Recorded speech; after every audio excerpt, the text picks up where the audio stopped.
அஸ்ஸலாமு அலைக்கும் வரஹ்மத்துல்லாஹி வபரகாத்துஹு. கண்ணியத்திற்குரிய எல்லாம் வல்ல அல்லாஹ்வின் நல்லடியார்களே,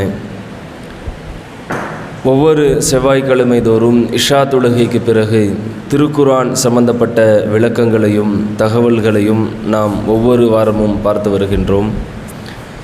அதன் தொடர்ச்சியாக இன்றைய வாரமும் இன்னும் கூடுதலான ஒரு தகவல் என்னவென்றால், ஒரு சில தினங்களில் அல்லாஹ்வுடைய அருள் நிறைந்த ரமலான் மாதம் வர இருக்கிறது. ஒரு மகிழ்ச்சியான செய்தி. அத்தகைய ரமலான் மாதத்திலே அல்லாஹ் நமக்கு நோன்பு என்ற ஒரு வணக்கத்தை கடமையாக்கியிருக்கிற ஒரு தகவலையும் அந்த இபாதத்தையும் நாம் அறிந்து வைத்திருக்கின்றோம். இது குறித்து அல்லாஹ் தன்னுடைய திருமறை குர்ஆனுடைய 185வது வசனம் 2வது அத்தியாயம், யா அய்யுஹல்லதீன ஆமனு குதிப அலைக்குமுஸ் ஸியாம், நம்பிக்கை கொண்ட மக்களே, உங்கள் மீது நோன்பு என்ற வணக்கத்தை நான் கடமையாக்கியுள்ளேன். கமா குதிப, இதற்கு முன் வாழ்ந்தவர்கள் மீது எப்படி அந்த நோன்பை நாம் கடமையாக்கினோமோ அதுபோல உங்கள் மீது இந்த நோன்பை நாம் கடமையாக்கியிருக்கிறோம் என்ற தகவல் நோன்பு சம்பந்தப்பட்ட செய்தியாக அல்லாஹ் இந்த வசனத்தில் குறிப்பிட்டு, எதற்காக என்ன நோக்கத்திற்காக இந்த நோன்பு என்ற வணக்கத்தை அல்லாஹ் நமக்கு தந்தான் என்றால், லஅல்லக்கும் தத்தகூன், நீங்கள் இறையச்சம் உடையவர்களாக ஆக வேண்டும், மாற வேண்டும் என்பதற்காக ஒரு மாத காலம் அல்லாஹ் நமக்கு இந்த ரமலான் மாதத்தினுடைய நோன்பை கடமையாக்கியிருக்கிறான். இது நாம் அறிந்து வைத்திருக்கின்ற தகவல். அல்லாஹ் இந்த வசனத்தில் நமக்கு சொல்லும் பொழுதே, உங்கள் மீது கடமையாக்கப்பட்ட இந்த நோன்பு உங்களுக்கு முன் சென்றவர்கள் மீது இந்த நோன்பு நாம் கடமையாக்கணும் என்று அல்லாஹ் சொல்கிறான். அந்த காலத்தில் இந்த நோன்பு என்ற வணக்கத்தை அல்லாஹ் எது மாதிரியான சட்டத்திட்டங்களை நோன்பு வைக்கக்கூடிய அந்த நபித்தோழர்களுக்கு, அந்த காலத்தில் வாழ்ந்த மக்களுக்கு வைத்தான் என்றால், அல்லாஹ் தன்னுடைய திருமறை குர்ஆனுடைய 2வது அத்தியாயம் 187வது வசனத்திலே அல்லாஹ் சொல்கின்றான், உஹில்ல லக்கும் லைலத்தஸ் ஸியாமிர் ரஃபது இலா நிசாயிக்கும். ஆரம்ப கால வசனம் இது. நோன்பு கால இரவில் உங்கள் மனைவியர்களோடு நீங்கள் சேர்ந்து இருப்பது உங்களுக்கு அனுமதிக்கப்பட்டுள்ளது என்ற தகவலோடு அல்லாஹ் இந்த வசனத்தை ஆரம்பிக்கிறான். ஹுன்ன லிபாசுல்லக்கும் அன்தும் லிபாசுல்லஹுன், அவர்கள் உங்களுக்கு ஆடையாகவும் நீங்கள் அவர்களுக்கு ஆடையாகவும் இருக்கிறீர்கள் என்று அல்லாஹ் சொல்லிவிட்டு, அலிமல்லாஹு அன்னக்கும் குந்தும் தக்தானூன் அன்ஃபுசக்கும், நீங்கள் அந்த நோன்பு கால இரவில் நீங்கள் படக்கூடிய அந்த சிரமங்களையும் கஷ்டங்களையும் அல்லாஹ் அறிந்து கொண்டான். அதனால் அல்லாஹ் உங்களுக்கு இந்த நோன்பு வைக்கக்கூடிய அந்த இரவில் உங்கள் மனைவியர்களோடு நீங்கள் சேர்ந்து இருப்பது உங்கள் மீது எந்த குற்றமும் இல்லை, உங்களுக்கு அது அனுமதிக்கப்பட்டுள்ளது என்ற வசனம் அல்லாஹ் பேசுகின்றான். இந்த வசனம் எப்பொழுது அருளப்பட்டது, எதனுடைய பின்னணியாக அல்லாஹ் இந்த வசனத்தில் இது மாதிரியான தகவலை சொல்கிறான் என்ற தகவலை நாம் தேடி பார்க்கிற பொழுது, புகாரி என்ற நூலிலே 1915வது இலக்கத்தில் இந்த வசனத்திற்கு பின்னணியான ஒரு ஹதீஸ் இருக்கிறது. என்ன செய்தினா, ஆரம்ப காலத்தில் நோன்பு எப்படி இருந்ததுன்னா, நபித்தோழர்கள் அந்த இரவு நேரத்தில் சாப்பாட்டை சாப்பிடுவாங்க. மறுநாள் அந்த இஃப்தார் திறக்கிற அந்த நோன்பு திறக்கிற வரைக்கும் அந்த நேரத்தில் எதையும் சாப்பிட மாட்டாங்க. நாம் இருக்கிற மாதிரி கொஞ்சம் வித்தியாசம். அப்போது அந்த இஃப்தார் திறக்கிற நேரத்தில் நோன்பு திறந்து விட்டு இஷா நேரம் வரைக்கும் தான் அவங்க என்ன செய்யணும், சாப்பிடணும். அதே மாதிரி மனைவியோட சேரணும். அந்த ஒரு சட்டம் இஷா தொழுகை வரைக்கும் தான் அவர்களுக்கு இருந்தது. அல்லது அவங்க தூங்குற வரைக்கும் அவங்களுக்கு அனுமதி எது, இஷா தொழுகை வரைக்கும் தான் அவங்க என்ன செய்யணும், சாப்பிடணும். மனைவியோடு சேர்றதாக இருந்தாலும் இஷா தொழுகை வரைக்கும் தான் அந்த காலத்தில் நோன்புனுடைய ஆரம்ப காலத்தில் சட்டமாக இருந்தது. இன்றைக்கு நமக்கு எப்படி இருக்குது, ஃபஜர் நேரம் வரைக்கும் என்ன செய்யலாம், சாப்பிடலாம், குடிக்கலாம், உணவு வகைகள் எது வேணாலும் நம்ம என்ன செய்யலாம், ஃபஜர் நேரம் வரும் வரைக்கும் அதற்கு முன்பாகவே நம்ம சாப்பிடலாம், எந்த பிரச்சனை நமக்கு தடை இல்லை. ஆனால் ஆரம்ப காலத்தில் எப்படி இருந்துச்சுன்னா, ஒரு இஃப்தார் இப்போ திறந்துன்னு வைங்களேன், இஃப்தார் முடித்த பிறகு இஷா வரைக்கும் தான், அல்லது அவங்க தூங்குவதற்கு முன்பு வரைக்கும் தான் அவங்க என்ன செய்யணும், சாப்பிடணும். அந்த நேரத்தில் இஃப்தாருக்கு பிறகு அவங்க தூங்கிட்டாங்கன்னா, தூக்கத்திலேருந்து எழுந்திரிச்சு ஒரு 12 மணி இருக்குது எழுந்திரிச்சு சாப்பிடலான்னா சாப்பிடக்கூடாது. அந்த காலத்தில் இருந்த சட்டம். ஏன், அல்லாஹ் அப்படி அவர்களுக்கு விதித்த ஒரு கட்டளை.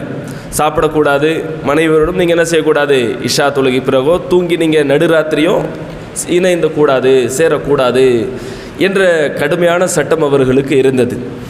அப்போ இது மாதிரியான நேரங்களில் ஒரு நபித்தோழர் என்ன செய்கிறார்னா, அன்சாரியை சேர்ந்த கைஸ் பின் சிர்மா என்ற ஒரு நபித்தோழர், அன்சாரி சஹாபி, அவர் உழைக்கக்கூடியவராக இருக்கிறார். இஃப்தார் நேரம் வீட்டுக்கு வர்றார், நோன்பு திறப்பதற்காக வேண்டி வீட்டுக்கு மனைவி இடத்துல கேட்குறார், இஃப்தாருக்கு என்ன உணவு சாப்பிட்றதுக்கு இருக்குது என்று கேட்கிற பொழுது மனைவி சொல்கிறாங்க எதுவுமே இல்லை. அப்போது சொன்ன உடனே இவர் வீட்டில் இருக்கிறார், மனைவி சொல்கிறாங்க நான் உணவு கொண்டு வரேன், வெளியே போகிறாங்க. மனைவி வீட்டுக்குள்ளே வர வரைக்கும் இவர் களைப்பில் இருக்கிறார். வயல் வேலை செய்யக்கூடியவங்க, அந்த ஒரு உழைப்பை செலுத்தக்கூடியவங்க என்ன செய்கிறாங்கன்னா தூங்கிடுறாங்க. தூங்கிய உடனே இவர் மனைவி வீட்டுக்கு ஐயோ எவ்வளோ கஷ்டப்பட்டு சிரமப்பட்டு வந்தாரே மனுஷன், சாப்பிடாமல் தூங்கிட்டாரே என்று இந்த தகவலோடு அவங்க நபிகள் நாயகம் ஸல்லல்லாஹு அலைஹி வஸல்லம் அவர்கள்ட்ட போகிற பொழுது நபிகள் நாயகம் ஸல்லல்லாஹு அலைஹி வஸல்லம் அவர்கள் இந்த வசனத்தை சொல்கிறாங்க, உங்களுக்கு அல்லாஹ் அனுமதி கொடுத்துருக்கான், அந்த இஷா தொழுகை வரைக்கும் இருந்துச்சுல்ல அதெல்லாம் கிடையாது என்று சொல்லி அந்த வசனத்தினுடைய கடைசியில் அல்லாஹ் சொல்கின்றான், ஒகுலு வஷ்ரபு, நீங்கள் சாப்பிடுங்க, ஹத்தா யதபய்யன லக்குமுல் ஹைத்துல் அபியது மினல் ஹைத்தில் அஸ்வதி மினல் ஃபஜ்ரு. அதாவது இரவிலிருந்து ஃபஜர் நேரம் வரைக்கும் நீங்கள் என்ன செய்யுங்க, சாப்பிடலாம், உண்ணலாம், பருகலாம் என்ற ஒரு தடையை அல்லாஹ் இந்த வசனத்தின் மூலமாக ஆரம்ப காலத்தில் இருந்த ஒரு சட்டத்தை இந்த 2வது அத்தியாயத்தினுடைய 187வது வசனத்தின் வாயிலாக அந்த அவர்களுக்கான இருந்த அந்த தடையை அல்லாஹ் நீக்குகிறான். அப்போ இது ஒரு தகவல். அப்போ இதே வசனத்தில் அந்த கருப்பு கயிறிலிருந்து வெள்ளை கயிறு ஆகிற வரைக்கும் நீங்கள் உண்ணுங்கள் என்று அல்லாஹ் இந்த வசனத்தில் பேசும் பொழுது, இந்த வசனம் இறங்குகிற பொழுது ஒரு நபித்தோழர் என்ன செய்கிறாருன்னா, அவர் தன்னுடைய தலையணுக்கு கீழே அல்லாஹ் சொல்லிட்டான்ல, கருப்பு கயிறு வெள்ளை கயிறு ஆகிற வரைக்கும் நீங்கள் என்ன செய்யலாம், உண்ணலாம், பரகலாம், உங்களுக்கு எந்த தடையும் இல்லை என்ற வசனம் இறங்கிய உடனே இவர் தன்னுடைய உறக்கத்திற்கு தூங்குவதற்காக போகிற பொழுது அந்த 2 கயிறையும், வெள்ளை கயிறையும் நூலையும் கருப்பு நூலையும் தன்னுடைய தலையணுக்கு கீழே வைத்து கொண்டு தூங்குகிறார். தூங்கிட்டு அவர் சொல்கிறார், ஃபஜஅல்து உன்துரு ஃபில் லைல், இரவில் நான் எந்திரிச்சு பார்ப்பேன், கருப்பு கயிறு வெள்ளை கயிறாக மாறுதா அப்படின்னு சொல்லி நான் இரவு நேரத்துலலாம் எந்திரிச்சு அப்பப்போ பார்ப்பேன். ஏன்னா அல்லாஹ் சொல்லியிருக்கா இல்லை, கருப்பு கயிறு வெள்ளை கயிறு ஆகிற வரைக்கும், அது என்னது, இரவிலிருந்து அந்த பகல் வரைக்கும் காலை நேரம் வரைக்கும் நீங்கள் சாப்பிடலாம் என்று எப்படி விளங்கிட்டாங்கன்னா கயிறு வச்சு பார்க்குறாங்க. அந்த அல்லாஹ் வசனத்தில் எப்படி சொல்லணும் அதே மாதிரி 2 கைத்தையும் வெள்ளை கயிறும் கருப்பயிரும் கொண்டு போய் தலையினு கீழே வச்சுக்கிட்டு கருப்பு கயிறு வெள்ளை கயிறு ஆகிற வரைக்கும் சாப்பிடுங்கன்னு சொல்லியிருக்கிறானேன்னு சொல்லிட்டு அதை எந்திரிச்சு பார்க்குறாரு. பார்த்துட்டு அல்லாஹுடைய தூதர்கிட்ட சொல்கிறாரு, எனக்கு எந்த ஒரு தெளிவும் கிடைக்கல, கருப்பு கயிறாக தான் இருக்குது, வெள்ளை கயிறாக தான் இருக்குது, ஏன்னா எனக்கு எந்த தெளிவும் கிடைக்கலையே, அல்லாஹ் எப்படி திருமறை குர்ஆனில் இப்படி பேசுகிறானே என்று சொல்லி நபிகள் நாயகம் ஸல்லல்லாஹு அலைஹி வஸல்லம் அவர்கிட்ட இந்த தகவலோடு போகிறார். அப்போது அல்லாஹுடைய தூதர் சொல்கிறாங்க, இன்னமா தாலிக சவாதுன், கருப்பு என்பது அது இரவை குறிக்கிறது, அதே மாதிரி ஒபயாது வெண்மை என்பது அந்நஹார் பகலுடைய வெண்மை குறிக்கிறது என்று நபிகள் நாயகம் ஸல்லல்லாஹு அலைஹி வஸல்லம் அவர்கள் அதி இப்னு ஹாத்திம் என்ற நபித்தோழருக்கு இந்த வசனத்தினுடைய விளக்கமாக தர்றாங்க. அப்போ இப்போ இந்த வசனத்தில் 2 தகவல் என்னவென்றால், ஆரம்ப காலத்தில் நோன்புடைய சட்டம் எது வரைக்கும் என்றால், இஃப்தாரிலிருந்து இஷா வரைக்கும் தான் அவர்கள் சாப்பிடணும், தூங்குற வரைக்கும் தான். அவர்கள் தூங்கிவிட்டார்கள் என்றால் நடுராத்தில் விழித்து தூக்கத்தில் எதுவும் சாப்பிடவும் கூடாது, அவர்கள் எதையும் மனைவியோடு சேரவும் கூடாது என்ற தகவலும். 2வது தகவல் என்னவென்றால், இந்த வசனத்தில் நபித்தோழர்கள் புரிந்து கொண்ட விதம் என்னவென்றால், கருப்பு கயிறு வெள்ளை கயிறு வச்சு பார்க்குற அளவிற்கு அவர்களிடத்தில் அந்த அளவுக்கு அந்த நோன்புக்கு முக்கியத்துவம் கொடுக்கக்கூடியவர்களாக இருந்தாங்க. அப்போது இத்தனை வருட காலம் நாம் இதிலிருந்து பெற வேண்டிய படிப்பினை என்னவென்றால், இத்தனை வருட காலம் நாம் அல்லாஹுக்காக ரமலான் மாதத்தில் கடுமையான வெப்ப சூழ்நிலை இருக்கிற அந்த காலகட்டத்திலையும் அல்லாஹுக்காக நம்ம நோன்பு நோட்டுறோமே, இந்த நோம்பிலிருந்து நாம் பெற்ற படிப்பினை என்ன, அதுதான் நம்ம கவனிக்க வேண்டிய மிக முக்கியமான தகவல். ஏன்னா ரமலான் வந்துவிட்டால் நிறைய நன்மைகள் செய்வதற்கு நாம் ஆசைப்படுவோம். நிறைய நன்மை செய்யணும், இபாதத் செய்யணும், தொழுணும், நோன்பு வைக்கணும், குர்ஆன் ஓதணும். இப்படி அது எந்த வரைக்கும் இருக்கும்? முதல் நாள் இருக்கும், 2வது நாள் இருக்கும், 3வது நாள் இருக்கும். அப்படியே ஒவ்வொரு நாளும் படிப்படியாக குறைந்துக்கிட்டே போகும். அப்போ இது மாதிரியான ஒரு மாதத்தை அல்லாஹ் நமக்கு அருள் நிறைந்த நன்மைகள் நிறைந்த ஒரு மாதமாகவும், குறிப்பாக அல்லாஹ்விடத்தில் ஆக சிறந்த மனிதர்கள் யார் என்று சொல்லும் பொழுது இறையச்சமுடையவர்கள் தான் அல்லாஹ்விடத்தில் அந்தஸ்தில் சிறந்தவர்கள். அவங்க தான் டாப்பான மக்கள் என்று அல்லாஹ் பேசுகிறான். இன் அக்ரமக்கும் இந்தல்லாஹி அத்காக்கும். உங்களில் அல்லாஹ்விடத்தில் சிறந்தவர் யார்னா இறையச்சமுடையவர்கள் தான் என்ற தகவல் அல்லாஹ் சொல்கிறான். அப்போ அந்த இறையச்சம் நாம் பெறுவதற்காக வேண்டி 1 மாத காலம் அல்லாஹ் ஒரு நாள் கொடுக்கலை. நம்மளுடைய வாழ்நாளில் எப்போதெல்லாம் இந்த ரமலான் மாதத்தை நாம் அடைகிறோமோ அந்த ஒரு 30-29 நாட்கள் நமக்கு பயிற்சி அல்லாஹ் கொடுக்குறான்.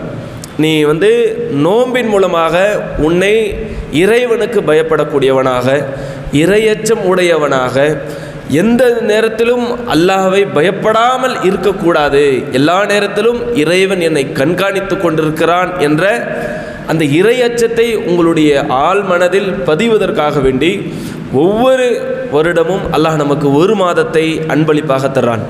இது நமக்கான ஒரு தயாரிப்பு தான். இறையச்சத்தை பெற வேண்டும் என்றால் இந்த மாதத்தினுடைய ஒட்டுமொத்த நம்மளுடைய செயல்பாடுகளை வைத்து நாமே என்ன செய்யலாம்? இறையச்சனா இதுதான், நோன்பு வச்சிருப்போம். அந்த நோம்பின் மூலமாக நமக்கு ஒரு அச்சம் வரும். இல்லை, நோன்பு வச்சுருக்கேன், பொய் பேசக்கூடாது, சண்டைக்கு போகக்கூடாது, நம்ம வியாபாரத்தில் தவறு செய்யக்கூடாது, கலப்பிடம் செய்யக்கூடாது, தவறான விஷயங்கள் அந்த பார்வை இருக்கக்கூடாது, அந்த சபைகளில் கூட கலந்து கொள்ளக்கூடாது என்று நம்மை நாமே கட்டுப்படுத்தி கொண்டு முழுக்க இறைவனுக்கு பயந்து வாழக்கூடிய எத்தகையவர்கள் என்றால், அவர்கள் மார்க்கத்தை பற்றி தெரியாதவர்கள் கூட அந்த ரமலான் மாதத்தில் அவர்கள்ட்ட பார்க்குற வெளிப்படுத்தக்கூடிய அவர்களுடைய நடவடிக்கைகள், அவங்களுடைய பேச்செல்லாம் பார்த்திங்கன்னா இவர் தானே அவருங்கிற அளவுக்கு அந்த 1 மாத காலம் பார்க்கலாம். அல்லாஹ் இந்த 1 மாதத்துக்கு தரலைங்க, ஒட்டுமொத்த நம்மளுடைய வாழ்க்கைக்கு பாடமாகவும் படிப்பினையாகவும் நாம் நம்மளுடைய மறுமை வாழ்க்கையை செதுக்கிக் கொள்வதற்காக வேண்டி இறைவனிடத்தில் இறையச்சமுடையவர்களாக அந்த ஒரு சிறப்பை பெறுவதற்காக அல்லாஹ் நமக்கு 1 மாத காலம் பயிற்சியாக தருகிறான். இந்த ரமலான் மாதத்தில் எத்தனையோ ரமலான் மாதம் நாம் நினைத்திருந்தோம், இபாதத் செய்யணும்னு நினச்சிருப்போம், இந்த 30 நாட்களும் இரவு தொழுகை கரெக்டாக தொழணும்னு நினச்சிருப்போம், குர்ஆனை ஓதணும்னு நினச்சிருப்போம். முதல் 2 நாளில் 5 ஜூஸ் ஓதிடுவோம். 25 ஜூஸ் ஓதுறதுக்கு அடுத்த வருடம் வந்துடும், ஓத மாட்டோம். அந்த அளவுக்கு ஆர்வம் 1 நாள் 2 நாளில் காட்டுவோம். சுன்னத்தெல்லாம் கரெக்டாக தொழுவோம், 2 நாள் இருக்கும். அப்போ இங்கே நாம் இன்னொரு விஷயத்தை நம்மளுடைய மனதில் பதிவு செய்யக்கூடிய வேண்டிய விஷயம் என்னவென்றால், நமக்கு எதிரி யாருன்னா ஷைத்தான் தாங்க. இந்த மாதத்தில் அவன் விலங்கிடப்படுவான். அதாவது அந்த தீமைகள் செய்வதற்கு நாட்டம் இருக்காது, நன்மைகள் செய்வதற்கு மனதில் அதிகப்படியான இறையச்சம் இருக்கும். ஆனால் அந்த நேரத்திலும் கூட நாம் என்ன செய்திடக்கூடாது? நம்மளுடைய இறையச்சத்தை ஒருபோதும் தவறிவிடக்கூடாது. அந்த இறையச்சத்தோடு அனைத்து விதமான நற்காரியங்களும் செய்யக்கூடிய நன்மக்களாக வல்ல ரஹ்மான் உங்களுக்கும் எனக்கும் அருள் புரிவானாக.